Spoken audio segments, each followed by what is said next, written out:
अस्सलाम वालेकुम students, welcome to JK SSB prep. आज हम कंप्यूटर एप्लीकेशंस के एमसीक्यूज करने वाले हैं। तो जो आपके सिलेबस में है, ये सीबीटी, ये प्रीवियस ईयर पेपर है, जेके एसएसबी की तरफ से पूछा गया था। ये सीबीटी टेस्ट लिया गया था ये सब ऑडिटर का। तो इसकी लेवल बहुत अच्छी खासी थी। अगर आपको इसमें 10 से 12 क्वेश्चन भी आते हैं, ये तो आपके लिए बढ़िया है। 12-13 क्वेश्चन अगर आपको, मतलब आपकी प्रिपरेशन अच्छी खासी है, क्योंकि इसमें डिफ़िकल्टी लेवल बहुत ज़्यादा थी और कट ऑफ भी वैसा ही होता है जैसे पेपर की लेवल आती है।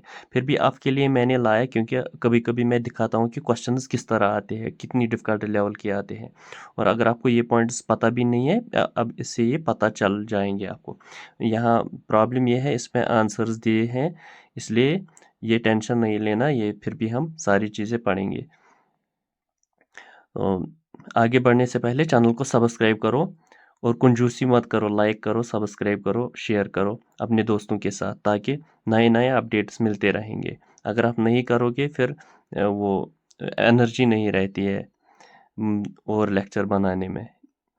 तो बिना देरी के चलेंगे आगे। Dash is an information storage and retrieval system that works on the same technologies as internet does, but is a private inside a certain company. अब ये इंटरनेट की तरफ ही होता है। क्या है, देखो यहाँ दिया गया है इंट्रानेट। इंटरनेट और इंट्रानेट का आपस में आपको फ़र्क। इंटरनेट क्या होता है? Network of all networks. ये है नेटवर्क, ये है नेटवर्क, दूसरी जगह ये है नेटवर्क, और ये भी आपस में जुड़े हुए हैं। और यहाँ ये आपस में ये सारा वेब बनाता है पूरे वर्ल्ड का, और इसको बोलते हैं हम इंटरनेट। और अगर हम इंट्रानेट की बात, ये भी नेटवर्क ही होती है, लेकिन with in A private space. एक छोटी सी कंपनी है, उसमें अलग अलग जगह अलग अलग सिस्टम्स लगे हुए, वो आपस में कनेक्टेड है। और प्राइवेसी की का लिहाज रखते हुए ये आपस में सारी सिस्टम्स लेकिन with in a company, with in a business, privately. और इनका एक्सेस दूसरा कोई ये नेटवर्क नहीं कर सकता है, इसलिए इसको बोलते हैं इंट्रानेट। ये बात याद रखना। इंटरनेट और इंट्रानेट के बारे में आपको अब पता चल गया होगा, क्योंकि ये बहुत ज़्यादा इंपॉर्टेंट है, डिफरेंस बिटवीन इंटरनेट और इंट्रानेट। तो चलें दूसरे क्वेश्चन पे। देखो दूसरा क्वेश्चन भी यही है, what type of operating system is Unix. आपको पहले पता होना चाहिए सिंगल यूज़र क्या होता है। मोबाइल ऑपरेटिंग सिस्टम तो आपको पता है, वो मोबाइल यूनिक्स। और सिंगल टास्किंग, मल्टीटास्किंग।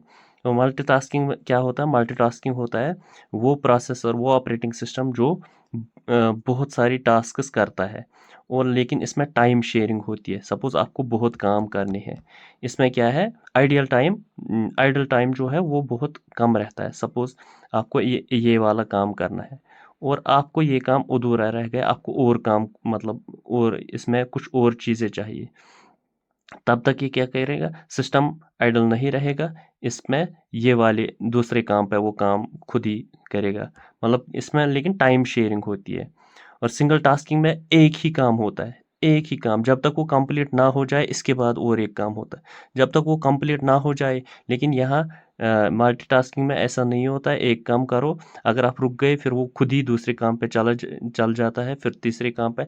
यहाँ टाइम शेयरिंग होता है, मतलब यहाँ कुछ मतलब थोड़ा थोड़ा टाइम यूनिट्स में दिया जाता है।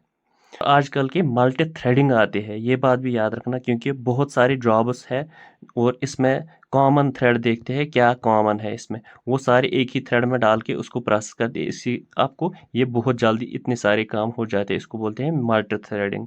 और इसके अलावा आता है मल्टी प्रोसेसिंग। मल्टी प्रोसेसिंग में बहुत सारे प्रोसेसर्स होते हैं, और उसमें बहुत सारे काम एक ही टाइम पे हो जाते हैं। ये सारी चीज़ें आपको पता होनी चाहिए, multi processing, multi threading, multi tasking, ये सारी चीज़ें आपको याद होनी चाहिए। मिसाल के तौर पर सिंगल यूज़र, जिसमें एक ही यूज़र होता है, दूसरा यूज़र नहीं हो सकता है। और एम एस डॉस जो है, M S DOS disk operating system आपने देखा, वो आजकल भी विंडोज़ में होता है, और वो सिंगल ऑपरेटिंग सिस्टम वो सिंगल यूज़र के लिए होता है, बाकी सारे आते हैं मल्टी यूज़र्स के लिए। चलते हैं नेक्स्ट क्वेश्चन पे। देखो और एक क्वेश्चन, यहाँ तो आंसर दिए हैं, मज़ा नहीं आता है।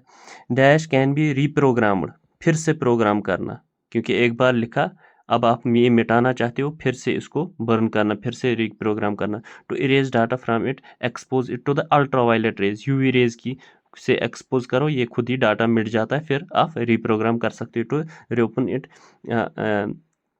Erase all previous data. देखो ये सारी चीज़ें आपके एग्जाम में आता है। इस बार EEPROM आया, सपोज मैं बता रहा हूँ क्या होता है। एक होता है प्रोग्रामेबल रीड ऑनली मेमोरी, जो मेमोरी होती है उसको एक बार प्रोग्राम किया। ये कहाँ लगता है? ये लगता है हमारे सिस्टम में। कई कई बहुत सारी प्रोग्राम्स होने चाहिए जो कभी डिलीट नहीं होनी चाहिए। एक बार बर्न कर दिए फिर वो हमेशा यूज़ होते हैं। अगर आपने वो डिलीट किया, सिस्टम ही बेकार हो गए। इसलिए ये एक साथ ही बर्न, ये मेमोरी इसलिए होती है यूज़। इसको बोलते हैं प्रोग्रामेबल रीड ऑनली मेमोरी। इनकी फुल फॉर्म्स भी याद रखना, ये लिख के रखना अगर आपको अभी तक भी पता नहीं है, क्योंकि ये हर एग्जाम में आते रहते हैं। तो किया आपने एक प्रोग्राम, फिर इसको बार बार रीड ही करना, सिस्टम फिर रीड ही करता है। अब आ गया ROM, रीड ऑनली मेमोरी। ये मैंने बताया, ये वही है, ये मेमोरी है। प्रोग्रामिंग पर रीड ऑनली मेमोरी होता है जिसमें ये प्रोग्राम कर सकते हैं। SDRAM, random access memory. SDRAM क्या होता है? Synchronous dynamic read on random access memory. RAM के दो टाइप्स होते हैं, एक होता है डायनामिक रैम, एक है होता है स्टैटिक रैम।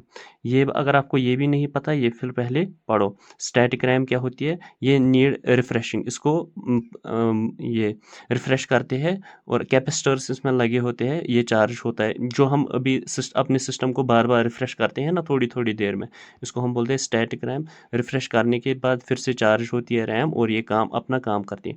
डायनामिक में क्या होता है? इसको कांस्टेंट पावर सप्लाई, और ये फास्ट होती है इसलिए, लेकिन महंगी भी, कॉस्टली भी बहुत होती है, इसको बोलते हैं। और सिंक्रोनस डायनामिक रैम, ये इसी का एक नया वर्जन है, तो ये भी नहीं आएगा। अब आ गए erasable programmable read only memory. मतलब अगर आपको ये आपने ROM रीड ऑनली मेमोरी को बर्न किया, अब आप चाहते हो ये वाला प्रोग्राम क्या, ये हम डिलीट करेंगे, ये हटाएंगे, अब नया प्रोग्राम। अब उसके लिए एक ये सिस्टम आया था कि इसको एक्सपोज करो अल्ट्रावायलेट सनलाइट में, अल्ट्रावायलेट रेज में, और ये डिलीट हो जाता है, फिर आप इसको नए से रिप्रोग्राम कर सकते हो। इसको बोलते थे हम EEPROM। लेकिन आजकल के दौर में आता है डबल EEPROM। ये फुल फॉर्म कभी पूछा जाता है, डबल EEPROM, ये याद रखना। डबल EEPROM क्या होता है? Electronically erasable programmable read only memory. अब इलेक्ट्रिकली हम इरेज कर सकते हैं, ये बात याद रखना। अब ये नया दौर है, ये अब मेमोरी बाहर एक्सपोज सनलाइट नहीं करनी होती है, अब ये सीधे इलेक्ट्रिकली हम इरेज कर सकते हैं मेमोरी, और न्यू बर्न कर सकते हैं, ये बात याद रखना। अब देखो ये वाला क्वेश्चन बिल्कुल इजी है। एनी इंफॉर्मेशन और data sent to a computer using mouse और कीबोर्ड। माउस और कीबोर्ड तो इनपुट डिवाइसेस है, इनमें कंप्यूटर के से इंफॉर्मेशन सेंड करते हैं, मतलब इनपुट। आउटपुट ये सिस्टम क्या होते हैं जिनसे आउटपुट लेते हैं, मिसाल के तौर पर मॉनिटर, प्रिंटर, बाकी चीज़ें, और यहाँ सीधे इनपुट ही आएगा। अब देखो ये वाला क्वेश्चन, ये ट्रिकी क्वेश्चन था, इस बेचारे को गलत हुआ है। Dash is a multiple of unit byte for digital information which is 1 billion bytes. देखो अगर मैं आपको दिखाऊं, 1 किलो बाइट होता है 1024 बाइट्स, लेकिन यहाँ 1 बिलियन की मल्टीप्लाई में होता है, इसलिए for the sake of that हम ये 24 नहीं लिखेंगे, हम इसको 1000 बाइट्स ही लिखेंगे, क्योंकि इससे जल्दी कैलकुलेशन हो जाएगी। अब आपको 1 किलो बाइट इज 1000 बाइट्स, हमें कहाँ पहुँचाना? 1 बिलियन। तो हम ये कह सकते हैं 1 MB किसके बराबर होता है? 1000 किलोबाइट्स। 1000 किलोबाइट्स, लेकिन किलोबाइट खुद 1000 बाइट्स, मतलब ये 3 0 भी आएगा, बन गया बाइट्स। अब 1 GB किसके बराबर होता है? 1000 GB, मतलब 1024। ये बात याद रखना है, भूल नहीं जाना 10, लेकिन for the sake of that easy calculation हो जाए, इसलिए हम ये कर सकते हैं। 1 GB किसके बराबर होता है? 1000 MB। 1000 MB तो यहाँ बाइट्स, इतने बाइट्स होते हैं, यहाँ आएगा 1 2 3 4 5 6, 1 2 3 4 5 6, कितना आएगा? 1 10 100 1000 10,000 100,000 मिलियन 10 मिलियन 100 मिलियन बिलियन। आ गया 1 GB is equal to 1 billion bytes. देखो 1 GB is equal to 1 billion bytes, 1 GB। अब इसके बाद आ गया GB के बाद टेराबाइट आता है। टेराबाइट को और 3000 और ये जोड़ो, और इसके बाद पेटाबाइट, पेटाबाइट को और 3, देखो कितनी बाइट्स होती है, अगर पेटाबाइट और 3 जोड़ो इसमें, ये आएगा पेटाबाइट। ये ऑर्डर ऑफ मेमोरी भी रखना, पहले क्या आता है ये फिर भी मैं आपको बताऊंगा। पहले आता है बिट, बिट आते हैं 2 कैरेक्टर्स में, 0 और 1। ये कंप्यूटर ये समझता है 0 और 1, इसलिए बिट। इसके बाद आता है निबल, निबल भी याद रखना, कभी कभी ये क्वेश्चन आता है सीधे निबल, फिर आपको पता नहीं होता है, ये 4 बिट्स के बराबर होता है। इसके बाद आता है बाइट, बाइट आता है 8 बिट्स या 1 कैरेक्टर जिसको हम बोलते हैं। इसके बाद आता है बाइट के बाद किलो बाइट, किलो बाइट क्या होता है 1024 बाइट्स। इसके बाद आएगा मेगाबाइट, गीगाबाइट, टेराबाइट, पेटाबाइट, ये याद रखना। इसी तरह ये याद रखना, ये भूल नहीं जाना, इस पर एक क्वेश्चन कन्फर्म आता ही आता है। अब देखो और एक आपके सामने question, dash is an hand held device, हाथ में लिए हुए है, that acts like a mini computer which is used by the business professionals to access email and internet. एक होता है ये सारे हाथ में ही लेते हैं, बार कोड रीडर भी हाथ में ही होता है, पेजर, पीडीए और मेन फ्रेम। तो अब मैं आपको ये एक एक चीज़ें बताऊंगा, यहाँ मत आंसर्स मत देखो क्या है, अभी मैं ये एक एक चीज़ फिर आप खुद ही कि हैंड हेल्ड जो ईमेल और इंटरनेट के लिए यूज़ होता है, एक्सेस। देखो बार कोड से जहाँ ये अक्सर यहाँ जो शॉप्स या मॉल्स होते हैं वहाँ बार कोड हर किसी चीज़ पे होती है, और उसके हाथ में वो स्कैनर होता है, वो इस पे दिखाता है बार कोड पे, और रेट खुद ही चली जाती है, वो सिस्टम में फीड हो जाती है। अब देखो ये तो इससे तो कोई इंटरनेट ईमेल वगैरह नहीं कर सकते बार कोड से। अब रहा दूसरा पेजर, पेजर क्या होता है, पेजर आपने देखा अभी मतलब रिसेंटली जो लेबनान और इसराइल के दरमियान वो खतरनाक भयंकर हमला हुआ था, पेजर अटैक जिसको हम बोलते थे, जिसमें कुछ एक्सप्लोसिव्स ये मटेरियल रखे गए थे, और इनको इसराइल ने ऑपरेट किया अपनी कंट्रीज में, और सारे पेजर जितने भी ऑन थे वो फट गए, और 3000 लोग जख्मी हो गए। वो पेजर्स किस लिए यूज़ होते थे, और उसमें क्या कहते, वो ट्रेस नहीं हो जाते थे, क्योंकि उसमें सिर्फ वॉइस मेल कर सकते थे, या कर सकते थे मतलब आवाज़ें मतलब साउंड रिकॉर्डिंग के लिए यूज़ होता था, या मैसेजेस ओनली, कॉल वॉल सिम्स विम्स उसमें नहीं लगती थी, सीधे या वॉइस टेक्स्ट, आप वॉइस मेल भेज सकते थे या टेक्स्ट भेज सकते थे, चाहे अल्फ़ा न्यूमेरिक हो क्या हो, लेकिन बस यही 2 चीज़ें होती थी उसमें, ये कम्युनिकेशन के लिए यूज़ होता था, ताकि ट्रेस वेस ना हो जाए। लेकिन उसमें ऑलरेडी जो वो आपने सुना होगा वो न्यूज़, लेकिन ये आ सकता है पेजर क्या है, पेजर के बारे में इस बार आ सकता है। अब ये है पीडीए, अब चलो पीडीए आपको सपोज पता नहीं पीडीए क्या है, चलो मेन फ्रेम, मेन फ्रेम तो इतना बड़ा सिस्टम होता है, उसके लिए एक रूम चाहिए, ये थोड़ी है हैंड हेल्ड, हैंड हेल्ड तो नहीं है। अब देखेंगे ये तो आपको अब रह गए ये वाला ऑप्शन पीडीए, पीडीए का मतलब क्या है, personal digital assistant, personal digital assistant वही डिवाइस है, हैंड हाथ में रहता है, जिससे आप इंटरनेट एक्सेस होता है, इंटरनेट आपके पास होता है, और आप वहाँ से ईमेल्स भेज सकते हैं। चलिए आगे देखो, अब इसमें ये अगर आपने ऑपरेटिंग सिस्टम पढ़ा होगा, dash refers to the process of arranging the files on disk so that all data is adjoint. पहले क्या करता है, हमारे पास सपोज हार्ड डिस्क है, अब यहाँ पे एक फाइल रखनी है, लेकिन यहाँ मेमोरी चंक्स या सपोज 100 GB या 10 GB की कोई फाइल है, लेकिन यहाँ 1 GB 10 GB की मेमोरी नहीं है इस डिस्क में है। अब यहाँ 1 GB, यहाँ 1 GB, यहाँ 1 GB, हर किसी जगह। अब ये ऑपरेटिंग सिस्टम का क्या काम, इस जिसको हम बोलते हैं फाइल मैनेजमेंट, कभी कोई क्वेश्चन ये आता है फाइल मैनेजमेंट किसका काम है, वो ऑपरेटिंग सिस्टम की फंक्शन है। वो क्या करता है, वो इस 10 GB फाइल को ब्रेक करता है, ब्रेक किया ना 1 GB में। अब इसके बाद होता है डिस्क सॉर्टिंग, अब इन फाइल्स को सॉर्ट किया जाता है, अरेंज किया जाता है, और इन अरेंजमेंट्स के बाद ये अपने अपने रेस्पेक्टिव जितनी जितनी मेमोरी इसको ज़रूरत है, ये उसी उसी में चला जाता है, मतलब फाइल को पहले ब्रेक डाउन किया और इसमें चला जाता है। इस प्रोसेस को हम बोलते हैं डिस्क फ्रेगमेंटेशन। डिस्क फ्रेगमेंटेशन मतलब फ्रेगमेंट किया, ब्रेक डाउन किया मतलब फाइल। डिस्क फ्रेगमेंटेशन नहीं कि डिस्क को ये ब्रेक किया, डिस्क ऑलरेडी ब्रेक्ड है, इसमें मेमोरी चंक्स है इधर इधर अलग अलग जगहों पे, और हमने फाइल को फ्रेगमेंट किया, इसको बोलते हैं डिस्क फ्रेगमेंटेशन। अब क्या है, अब जब हमें ज़रूरत पड़ी, हमने क्लिक किया इस फाइल को, लेकिन हमें पता है ये फुल फाइल है, लेकिन सिस्टम को, ऑपरेटिंग सिस्टम को पता है इसमें अलग अलग चंक्स है, वो चंक्स वापस लाने हैं, इसको फिर से मर्ज करना, एक ही फाइल बनाना है ताकि आप पढ़ सकोगे। उस वापस मर्ज करने को बोलते हैं डिस्क डिफ्रेगमेंटेशन। फाइल, ये फाइल्स रिलेटेड है, डिस्क के रिलेटेड नहीं है, इसलिए इसको बोलते हैं डिफ्रेगमेंटेशन। ये बात याद रखना। डिफ्रेगमेंटेशन क्या होता है, जो मेमोरी चंक्स यहाँ जिस फाइल्स जो जितने भी रखी थी आपने, वो थोड़ी थोड़ी करके ये फिर से ऑपरेटिंग सिस्टम ही ये करता है, ये आप नहीं करते हो, ये वापस लाता है फुल फ्लेज्ड, और फिर क्या होता है इसमें, ये डिस्क डिफ्रेगमेंटेशन होता है। इसके बाद क्वेश्चन नंबर 8 देखो। अब क्वेश्चन नंबर 8 क्या है, the watch window Meenu is present in dash tab. देखो अब यहाँ क्वेश्चन ये भी नहीं है ये किसका क्वेश्चन है, कहाँ से, ये इन एक्सेल में है।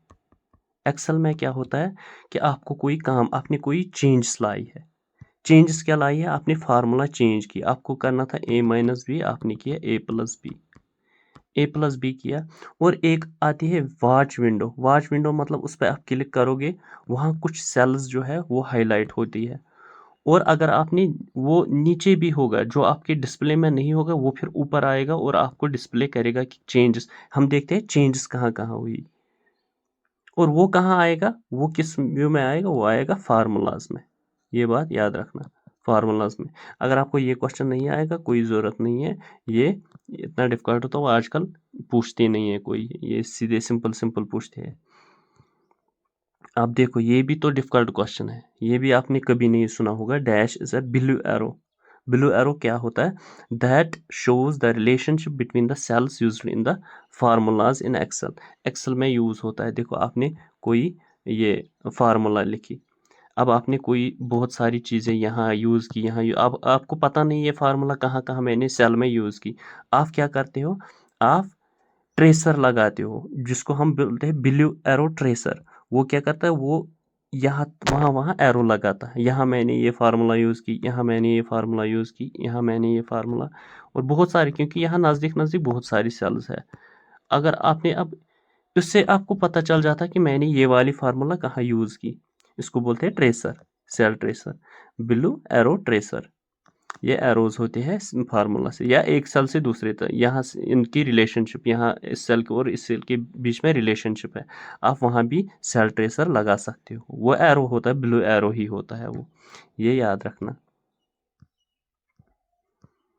अब देखो ये शॉर्टकट कीज तो याद ही रखनी है, which shortcut key is used to open go to file, होता है find replace and go, find replace and go, और उसके लिए ये तो आपको याद ही रखना है। F5, F1 मतलब होता है वो हेल्प के लिए, अगर आपको कोई हेल्प चाहिए। F5 होता है गो टू। F5 आप उससे भी कंट्रोल CTRL प्लस G होता है गो टू, तो आप ये यूज़ कर सकते हो। तो F7 इस तरह स्पेलिंग, ग्रामर चेक, बाकी चीज़ ये आपको याद करने पड़ेंगे, ये किस लिए यूज़ होते हैं, ये आपको याद रहनी चाहिए। अब देखो और एक dash function Excel allows you to replace. देखो वर्ड में आता है रिप्लेस से सीधे रिप्लेस, फाइंड रिप्लेस को मैंने बताया ना, अगर आपको सपोज आपने लिखा है, वो आपने ये मूवी देखी होगी, वो चमत्कार से बलात्कार, हर कोई वर्ड में चमत्कार की जगह बलात्कार लिखा, वो उसी तरह अगर आपको कोई वर्ड है, सपोज आपने 2023 लिखा, अगर आपको पता चला आज तो 2025 है, या गलती से आपको लगा 2024 है, क्योंकि पिछले एक साल से आपको, अगर आपने अब आपको रिप्लेस करना है ये हर जगह, आप रिप्लेस फाइंड रिप्लेस में जाते हो, जिस जिस जगह 2024 है वहाँ रिप्लेस करते हो 2000 और एंटर करते हो, ये सारे डॉक्यूमेंट में चेंज होता है। लेकिन एक्सेल में आता है सबस्टिट्यूट, सबस्टिट्यूट ऑप्शन आता है एक्सेल फाइल में, वहाँ एक सबस्टिट्यूट, आप एक चीज़ से दूसरी चीज़ सबस्टिट्यूट कर सकते हो।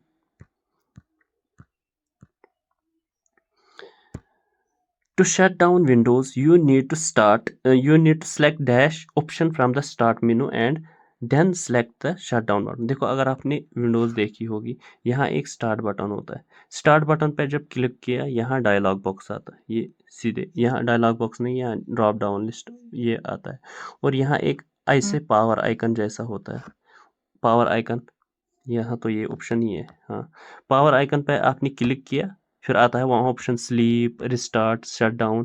फिर आपने पावर आइकन के बाद शट डाउन पे क्लिक किया, हो गया आपका सिस्टम शट डाउन। तो ये आता है पावर आइकन। कंट्रोल पैनल ये सेटिंग वेटिंग में यूज़ होता है। अकाउंट्स, वो आपका पर्सनल अकाउंट या एडमिनिस्ट्रेटर अकाउंट, बाकी सेटिंग तो सेटिंग ही है। अब देखो और एक डैश और special codes that instruct Word to insert information into a document. क्या होता है? वो है फील्ड। सिग्नेचर तो नीचे आता है, डॉक्यूमेंट जो आपने बनाए उसके नीचे आता है सिग्नेचर। सिग्नेचर में आपका नाम आता है, आपका एड्रेस, बाकी चीज़, और आपका अगर साइन भी चाहो यही आता है, ये नीचे आता है, ये बात याद रखना। ब्लॉक्स, ऑब्जेक्ट्स ये तो नहीं आएंगे, ये तो पता है। अब फील्ड्स ही है, फील्ड्स, फील्ड्स होते हैं ना, फील्ड मतलब ये फील्ड्स जहाँ पे आपको डाटा फिल करने हैं।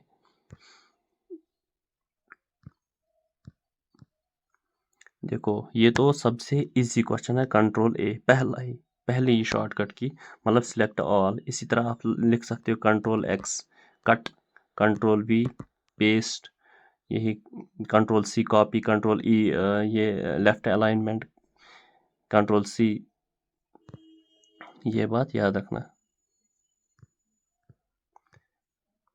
अब ये देखो, between receiving input and providing output your computer will perform. अगर आपने स्ट्रक्चर पढ़ा होगा, ये है इनपुट, फिर यहाँ एक और आता है, यहाँ आता है आउटपुट, यहाँ आता है प्रोसेसर। प्रोसेसर का काम, प्रोसेसर में हम इनपुट देते हैं, ये फिर आउटपुट देता है। प्रोसेसर का काम क्या होता है? वो प्रोसेस करता है डाटा जो आपने दिया, उसको प्रोसेस करना है। सपोज आपने दिया इसको 1+2, ये जब दिया, प्रोसेसर का काम है ये देखेगा 1, मतलब मुझे ऑपरेशन करना है, ये लिखेगा 3 देगा इसको आउटपुट, हमें दिखेगा 3। तो प्रोसेसिंग ही इसको बोलते हैं। मेमोरी मैनेजमेंट ऑपरेटिंग सिस्टम का काम है। ये जो मैंने आपको मेमोरी कैसे मैनेज करता है वो।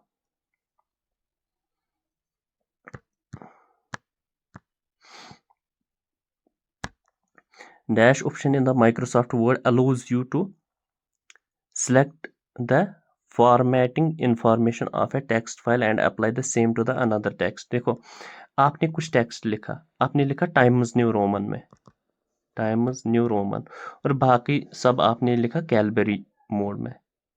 अगर आप चाहते हो कि मुझे फिर से ये टाइम्स न्यू रोमन नीचे भी चाहिए, या इस टाइप का डाटा, आपने ये यहाँ सपोज कुछ चीज़ें बोल्ड की, यहाँ कुछ चीज़ों को कलर डिफरेंट दिया, आप चाहते हो फिर से ये वाला जो चीज़ है ये फिर से मैं नीचे, आप क्या करते हो, ये वाला जो है ये फॉर्मेट पेंटर में डालते हो। क्लिक करते हो यहाँ सिलेक्ट, फिर फॉर्मेट पेंटर, फिर जब नीचे आप आते हो फिर से फिर फॉर्मेट पेंटर पे क्लिक करो और लिखो, ये एग्जैक्ट उसी टाइप का आएगा, इसी की copy.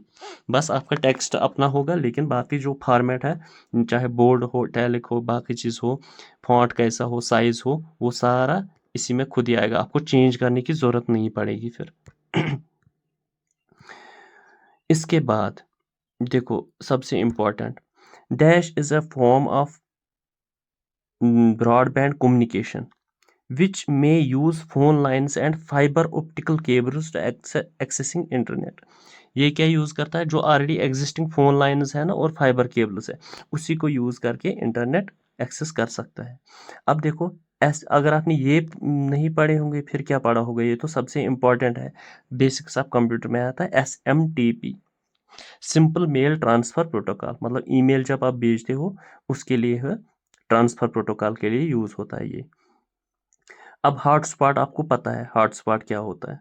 Pop, post office protocol 3, post office protocol ये भी ईमेल के लिए यूज़ होता है, ये आपने पढ़ा होगा क्योंकि इनकी फुल फॉर्म्स अक्सर बेशतर आती रहती है। अब आ गया DSL, digital subscriber line. Digital subscriber line ये आता है। तो ये यही है कि ये यूज़ करता है ऑलरेडी जो आपके पास फ़ोन लाइन है या फाइबर ऑप्टिकल केबल है, उसी को यूज़ करके इंटरनेट एक्सेस करता है। ये बात याद रखना, DSL, इसकी full form digital subscriber line. चलिए आगे। Which of the following is an example of application software. Application software क्या होता है? जो हमें एज यूजर्स यूज करते हैं। ये तो सारे ऑपरेटिंग सिस्टम्स है, यूनिक्स, विंडोज XP, विस्ता, ये सारे ऑपरेटिंग सिस्टम्स हैं और यही सारे एप्लीकेशन जो हम यूज़ कर सकते हैं। और MS ऑफिस, उसमें वर्ड, एक्सेल, पावर पॉइंट, बाकी चीज़ें जो भी है वो हम यूज़ करते हैं और फ़ायदा उठा सकते हैं। Question number 19, which memory is an intermediate between RAM and processor. Processor में क्या होती है, में जो मेमोरी होती है वो है रजिस्टर्स, सबसे खतरनाक, तेज़ और सबसे महंगी रजिस्टर्स। और इसके नीचे होती है रैम। रैम तो बहुत स्लो होती है, रजिस्टर्स बहुत फास्ट होती है। अब क्या है मसला हो गया कि आप ये जल्दी प्रोसेसर को देता है ये रजिस्टर, अब ये खाली बैठा हुआ होता है। अब ये क्या करे, रैम तो बहुत स्लो है, इसको यहाँ तक पहुँचाने में बहुत टाइम लगता था, इसलिए हमने और एक मेमोरी इसके बीच में लाई। वो थोड़ी महंगी है इससे, और इससे थोड़ी सस्ती, और इससे थोड़ी फास्ट, इससे थोड़ी स्लो, जिसको हम बोलते हैं कैश मेमोरी। तो अक्सर बेशतर हम क्लियर कैश करते हैं, क्योंकि ये अगर फुल हो जाए फिर भी प्रोसेसर स्लो चलता है। वो रैम देता है कैश को, कैश फिर जल्दी इसको देता है रजिस्टर को, रजिस्टर क्या करते हैं वो प्रोसेसर को, और प्रोसेस हो जाती है।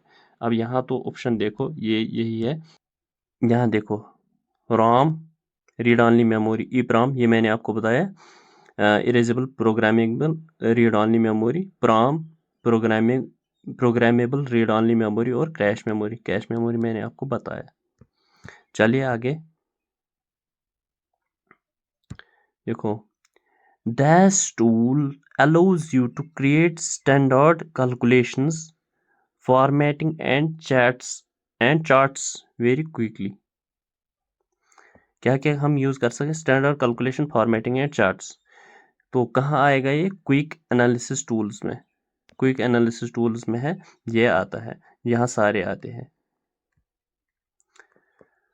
तो ये थे आपके 20 क्वेश्चंस। होप ये सेशन आपको अच्छा लगा होगा। तो आपको एक काम करना है, मेरे इस सेशन को लाइक करो, कंजूसी मत करो लाइक करने में, और बेल आइकन को प्रेस करो, सब्सक्राइब करो, और अपने दोस्तों के साथ शेयर करो, ताकि मैं नए नए सेशंस लाता रहूँगा। आज के लिए इतना ही। थैंक यू, मिलते हैं नेक्स्ट सेशन में।